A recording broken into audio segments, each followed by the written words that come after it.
சொந்தங்களுக்கு வணக்கம்.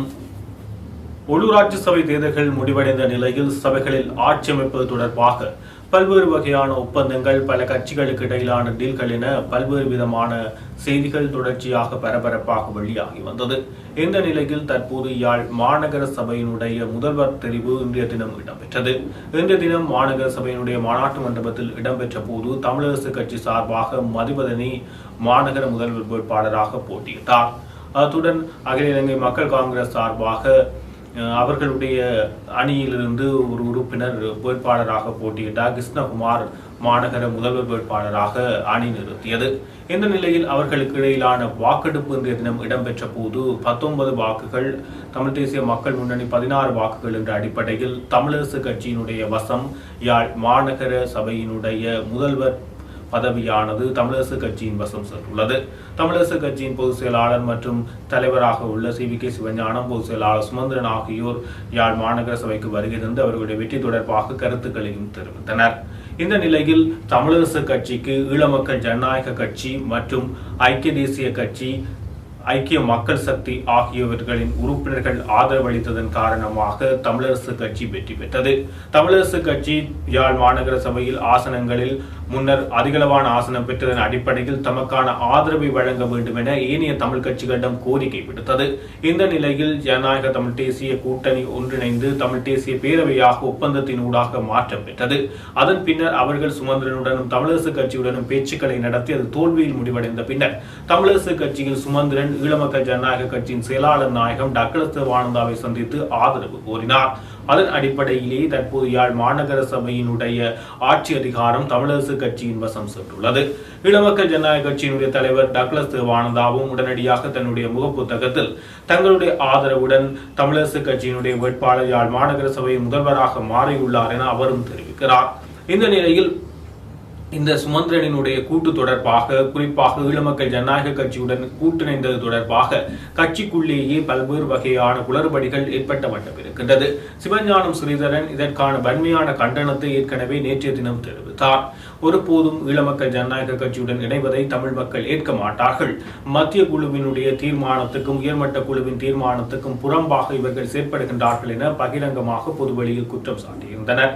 இதேபோல் நல்லூர் பிரதேச சபையினுடைய பிரதேச சபையின் தவிசாளர் தெரிவு இன்றைய தினம் சபா மண்டபத்தில் இடம்பெற்றது.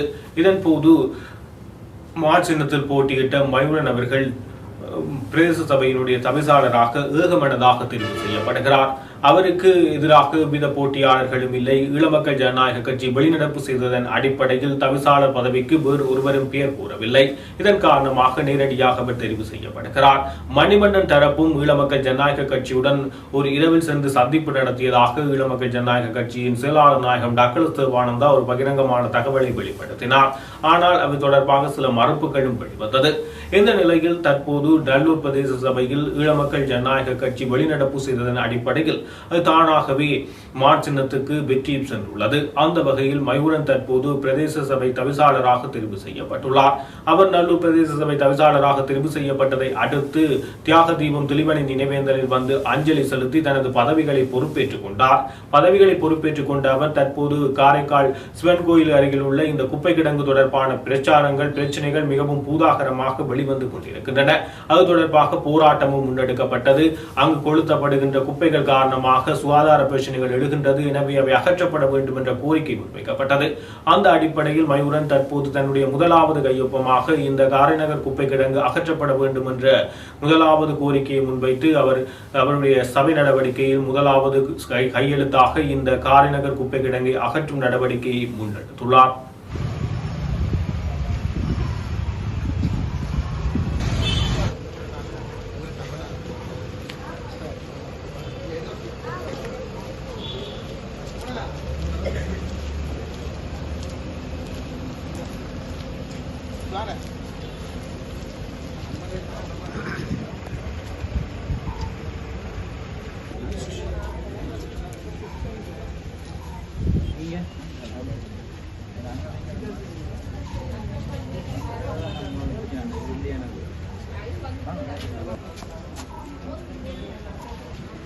உள்ளூராட்சி மன்றங்களுக்கான முதல்வர் மற்றும் பிரதி முதல்வர் தெரிவு செய்தார்.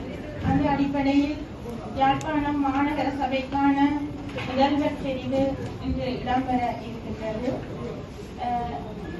உள்ளூர் அதிகார சபைகள் தேர்தல் கட்டளை சட்டத்தின் பிரிவு 66 உள்ளூராட்சி ஆணையாளராகிய எனக்கு அளிக்கப்பட்ட அதிகாரங்களின் கீழ் இன்று என்னால் கூட்டப்பட்டுள்ள இந்த சபையின் கூட்டத்திற்கு வருகை தந்துள்ள அனைத்து உறுப்பினர்களையும் அன்போடு வரவேற்பதுடன் இன்று இந்த சந்தர்ப்பத்திலே அனைவரையும் கேட்டுக்கொள்கின்றேன். மேலும் ஆரம்பிப்பதற்கான கூட்ட நடப்பெண் இருப்பதையும் இத்தால் தங்களுக்கு தெரிவித்துக் கொள்கின்றேன். நாங்கள் எங்களுடைய கூட்டத்தை ஆரம்பிக்க முடியும். அதற்கு மேல் நான் உங்களுக்கு இந்த முதல்வர் தெரிவு சம்பந்தமாக சில விடயங்களை தெரியப்படுத்த வேண்டிய கடப்பாடு அவர்களது சம்மதத்துடன் விநியோகிக்கப்படும் இடத்து முதல்வர் தெரிவு இடம்பெறும்.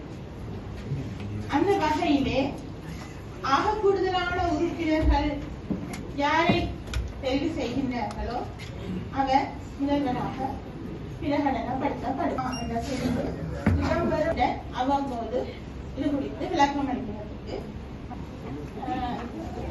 தற்போது நாங்கள் தெரிவு என்ற விடயத்திற்கு வருவோம். அந்த வகையிலே இந்த உறுப்பினர்களுள் ஒருவரை முதல்வராக அவரது சம்மதத்துடன் முன்மொழிந்து வழிமொழிந்து அன்பாக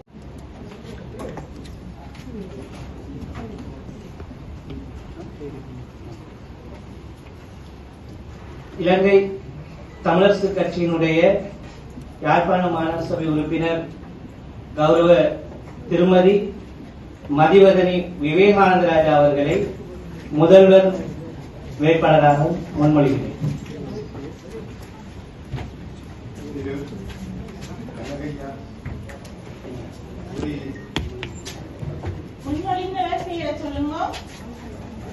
என்னுடைய பெயர் நெய்னா முகமது அப்துல்லா.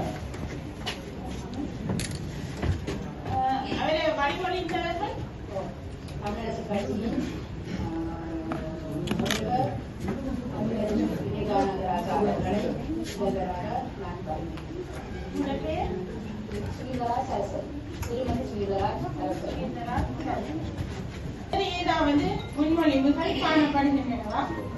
அகில இலங்கை தமிழ் காங்கிரஸ் கட்சியின் திரு கனகையா ஸ்ரீ கிருஷ்ணகுமாரை முன்மொழி.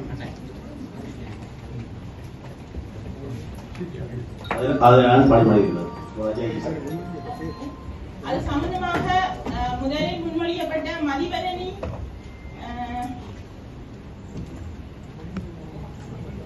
அவருக்கு சம்மதம் இருக்குதா? என்னுடைய சம்மதம்.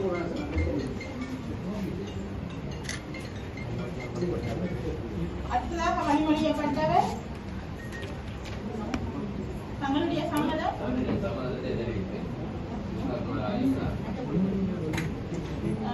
இது வழிமொழிந்தவர்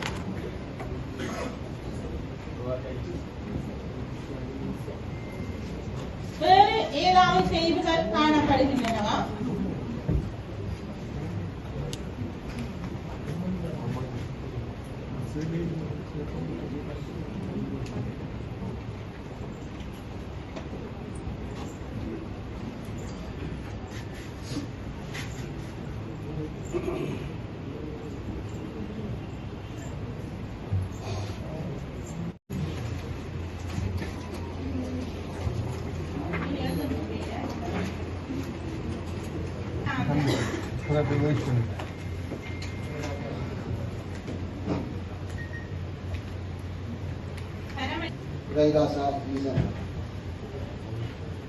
சந்திரசேகரம் ராஜகுமார்,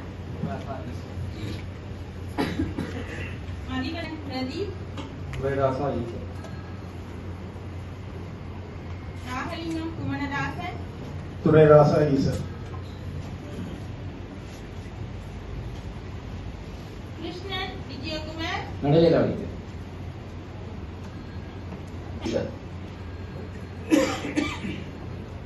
Shanmuganathan Pratheepan,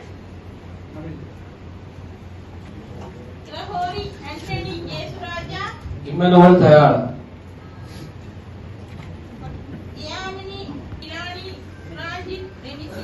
Emmanuel Dayalan. Define Fatima Rizla. Emmanuel Dayalan. Thurairasa Ilango. Eesan 16 வாக்குகளையும் இம்மானுவேல் தயாளன் 19 வாக்குகளையும் கார்த்திகா ஜெகநாதன் ஸ்ரீரூபன் திவ்யன் கனகசபை கிருஷ்ணகுமார் பகிரங்கமாக எல்லாத்தையும் கூப்பிட்டாச்சு தானே?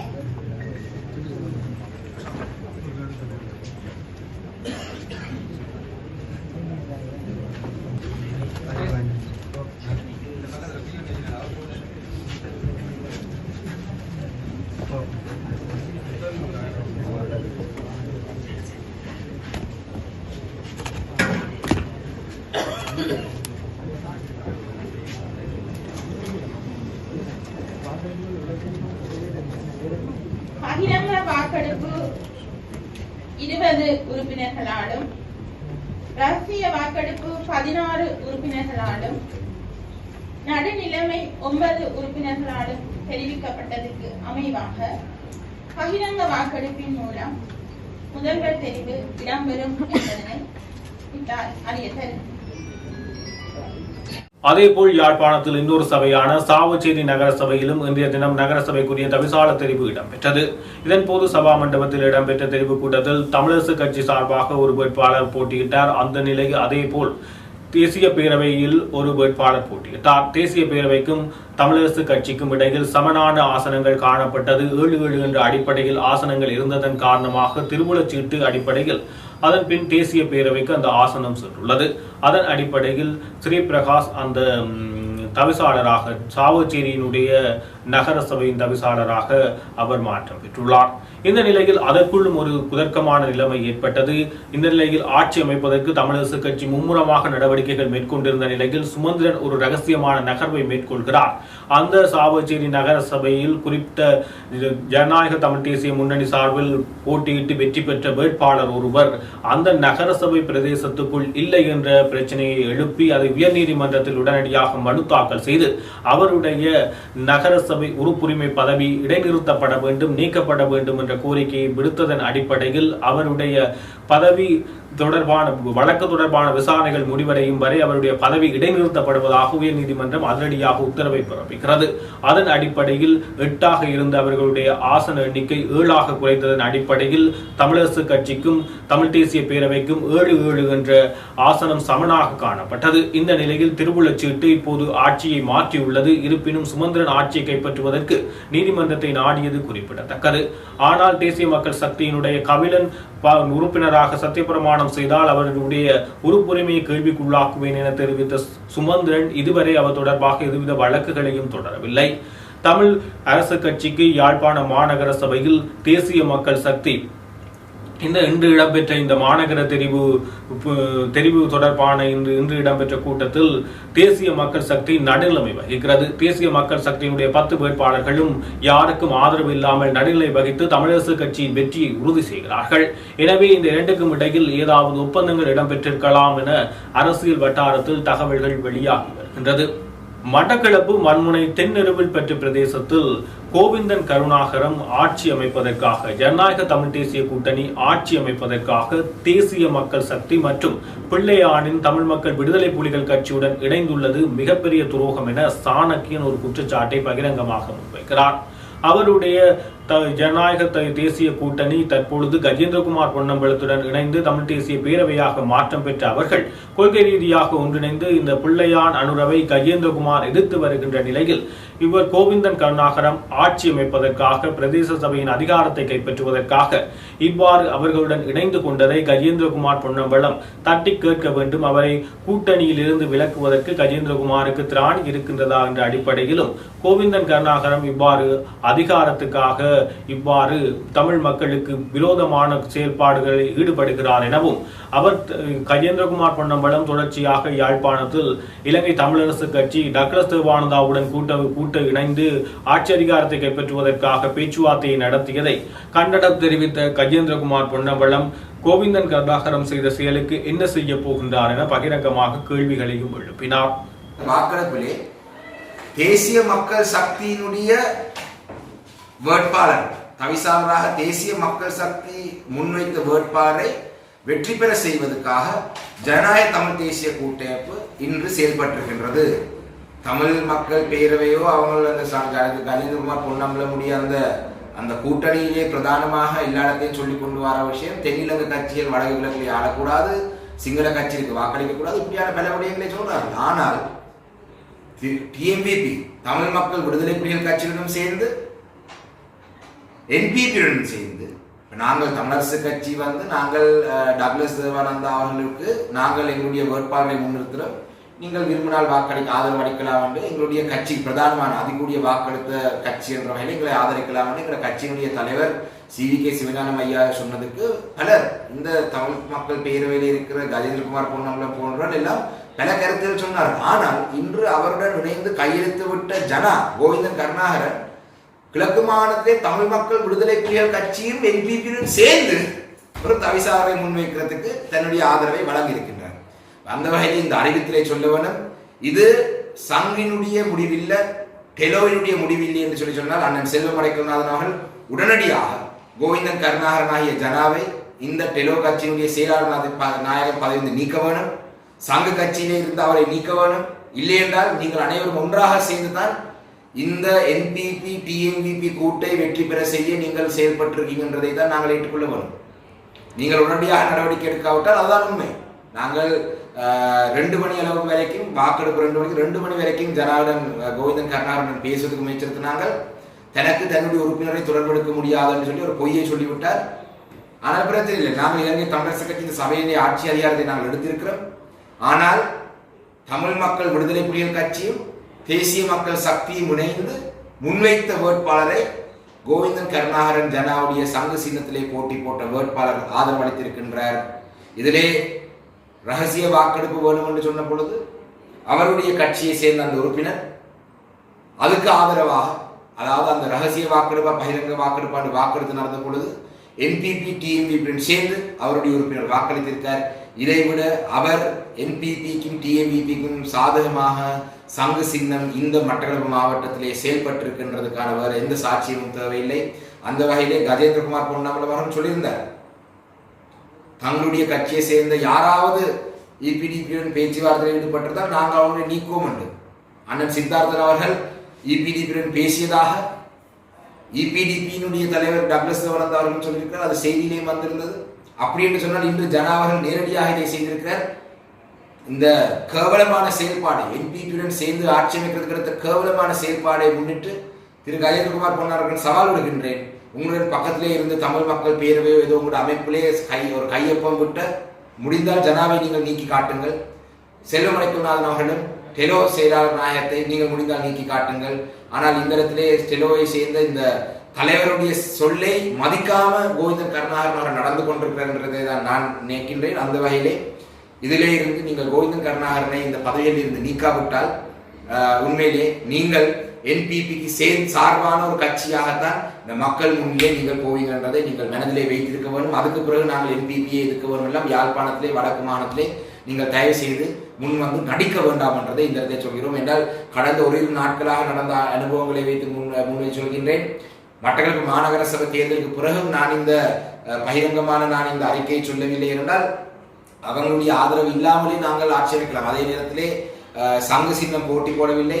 ஜனாவினுடைய சில உறுப்பினர்கள் ஒரு சுயேட்சை குழுவாகத்தான் செயல்பட்டார்கள். அந்த வகையில் அவர் சொல்லாமல் அது சங்கத்துக்கும் இதுக்கும் தொடர்பில்லை என்றபடியா நான் இந்த செய்தியை வெளிப்படுத்தவில்லை. ஆனால் மாநகர சபையிலே ஜனாவினுடைய உறுப்பினர்கள் கோவிந்தன் கருணாகரனுடைய உறுப்பினர்கள் NPP TMVP ஆட்சி ஒரு கூட்டை ஆட்சிக்கு மாநகர சபையிலே மட்டக்களப்பு மாநகர சபையை ஆட்சி கொண்டு வரதுக்கும் சேர்ந்து செயல்பட்டதை இந்த இடத்திலே நான் பகிரங்கமாக சொல்கின்றேன் என்றதை பகிரங்கமாக சொல்லி நாங்கள் இலங்கை தமிழரசு கட்சி தனித்துவமாக நின்று மட்டக்களப்பிலே நாங்கள் ஆட்சி அமைக்கின்றோம். அடுத்த 3 சபைகளிலே நாங்கள் ஆட்சி அதிகாரத்தை பிடிக்கிறதுக்கான நடவடிக்கையை நாங்கள் எடுப்போம் என்றதையும் இந்த இடத்திலே சொல்கிறேன். நன்றி.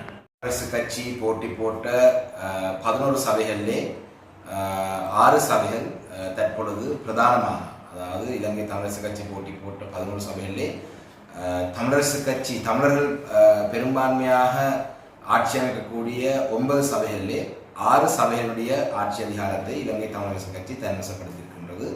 அதிலே தவிசாளர், பிரதி தவிசாளர் 2 பதவிகளும் இலங்கை தமிழரசு கட்சியை சேர்ந்தவர்களுக்கே கிடைத்திருக்கின்றது. அந்த வகையிலே எங்களுக்கு இதிலே உதவியாக இருந்திருக்கிற சுயேட்சை குழுக்கள், அத்தோடு ஐக்கிய மக்கள் சக்தி மாநகர சபையிலே விசேடமாக முடிவு உறுப்பினருடன் தான் நாங்கள் ஆட்சி அமைச்சிருந்தோம். அவர்களுக்கும் இந்த நன்றி செலுத்துகிறோம். அதே போல இன்னும் 3 சபைகள் நாங்கள் ஆட்சி அமைக்க இருக்கின்றது. அதுகளையும் நாங்கள் முழுமையான முயற்சி எடுத்து நாங்கள் அந்த சபைகளிலேயும் நாங்கள் ஆட்சி அமைக்கும் அதிகாரத்தை கைப்பற்றுவோம். அதே நேரத்திலே எங்களுடைய ஆதரவுடன் எதிர்வரும் நாட்களிலே முஸ்லிம் சகோதரர்கள் பெரும்பான்மையாக இருக்கிற சபைகளிலே எங்களுடைய ஆதரவுடன் ஸ்ரீலங்கா முஸ்லிம் காங்கிரஸ் அந்த சபைகளுடைய ஆதரவை கைப்பற்றியிருக்கும் என்பதை சொல்ல வேண்டும்.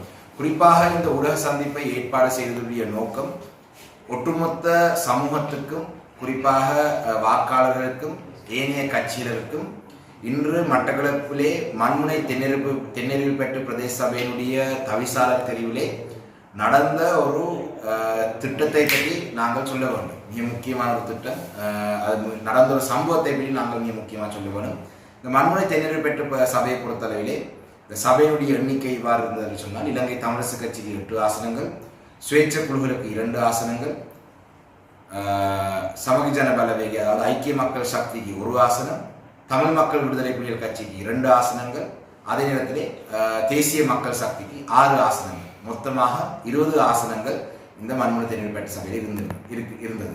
அந்த வகையிலே எங்களுக்கு இலங்கை தமிழரசு கட்சிக்கு ஒரு சுயேட்சை குழுவுடைய ஆதரவும், அதோட ஐக்கிய மக்கள் சக்தியினுடைய 1 உறுப்பினருடைய ஆதரவும், அதோடு சேர்த்து எங்களுக்கு 8 உறுப்பினருடைய ஆதரவு தமிழரசு கட்சி இருந்தது. அந்த வகையிலே 10 உறுப்பினர்கள் எங்களுக்கும் வெளியிலே 10 உறுப்பினர்கள் இருந்தது. இதிலே இந்த 20வது நான் முதல் குறிப்பிடாத அந்த உறுப்பினர் 20வது உறுப்பினர் ஜனநாயக தமிழ் தேசிய கூட்டமைப்புடைய சங்கு சின்னத்திலே போட்டி போட்டு வந்த கோவிந்தன் கருணாகரன், டெலோ கட்சியுடைய செயலாளர் நாயகத்துடைய சொந்த மருமகன் தான் அந்த சங்கு சின்னத்துடைய பட்டியல் ஆசனத்தை ஜனா அவர்கள் வழங்கினார். கோவிந்தன் கருணாகரன் ஜனா பல சம்பவங்களுக்கு குற்றச்சாட்டுகள் அவருக்கு எதிராக இருக்கின்றது. அந்த கோவிந்தன் கருணாகரன் ஜனா அவர்கள் தமிழ் டெலோ கட்சியுடைய செயலாளர் நாயகம், அத்தோடு கஜேந்திரகுமார் பொன்னம்பலம் அவர்கள் ஒரு தமிழ் மக்கள் பேரவையோ ஏதோ ஒன்று உருவாக்கி இருக்கின்ற அதிலே கையெழுத்திட்டு செல்வம் அடைக்கல்நாதனுக்கு பதிலாக அந்த பேரவையிலே டெலோவின் சார்பிலே கையெழுத்திட்டு தான் அவர். இதிலே மக்கள் விளங்கிக் கொள்ள வேண்டிய இந்த முக்கியமான செய்தி, இன்று நடந்த இந்த தெரிவிலே நாங்கள் இலங்கை தமிழரசு கட்சி ஜனா அவர்களுடைய ஆதரவை, டெலோவினுடைய ஆதரவை, சங்கு சின்னத்திலே போட்டு வந்த ஜனநாயக தமிழ் தேசிய கூட்டமைப்பினுடைய டெலோவினுடைய ஆதரவை நாங்கள் கேட்டிருந்தோம். அந்த வகையிலே டெலோவினுடைய ஆதரவை அவர் தருவதற்கு பல நிபந்தனைகள் முன்வைத்திருந்தார். அதே நேரத்தில் நாங்கள் இலங்கை தமிழரசு கட்சியினை சேர்ந்த நாங்கள் செல்வம் அடைக்கல்நாதன் டெலோவினுடைய தலைவர், அத்தோடு சுரேன் குருசுவாமி அந்த கட்சியினுடைய தேசிய அமைப்பாளர், அதோடு எங்களுடைய முன்னாள் பாராளுமன்ற உறுப்பினர் வினோ நூராதலிங்கம், அத்தோடு மட்டக்களப்பு மாவட்டத்தினுடைய முன்னாள் மாகாண சபை உறுப்பினர் பிரசன்னா இந்திரகுமார், இவர்களுடன் நாங்கள் பேசியிருந்தோம். இவர்கள் 4 பேரும் செல்வம் அடைக்கல்நாதன், நான் பேர் குறிப்பிட்ட 4 பேரும் இலங்கை தமிழரசு கட்சிக்கு நாங்கள் கட்டாயமாக ஆதரவு தருவோம் என்று சொல்லியிருந்தார்கள். நான் நினைக்கிறேன் அவங்க மனப்பூர்வமாக அந்த ஆதரவை தர தயாராக இருந்தார்கள். ஆனால் கோவிந்தன் கருணாகரன் அவர்கள் இன்று அந்த ஆதரவை இலங்கை தமிழரசு கட்சிக்கு வழங்காமல் தேசிய மக்கள் சக்தி என்பிபியினுடைய இந்த சபையிலே முன்வைத்த வேட்பாளருக்கு ஆதரவாக அவருடைய சொந்த மருமகன் சங்கு சின்னத்திலே போட்டி போட்டு சொக்கன் என்று அழைக்கப்படுறவர் வாக்களித்தார். அந்த வகை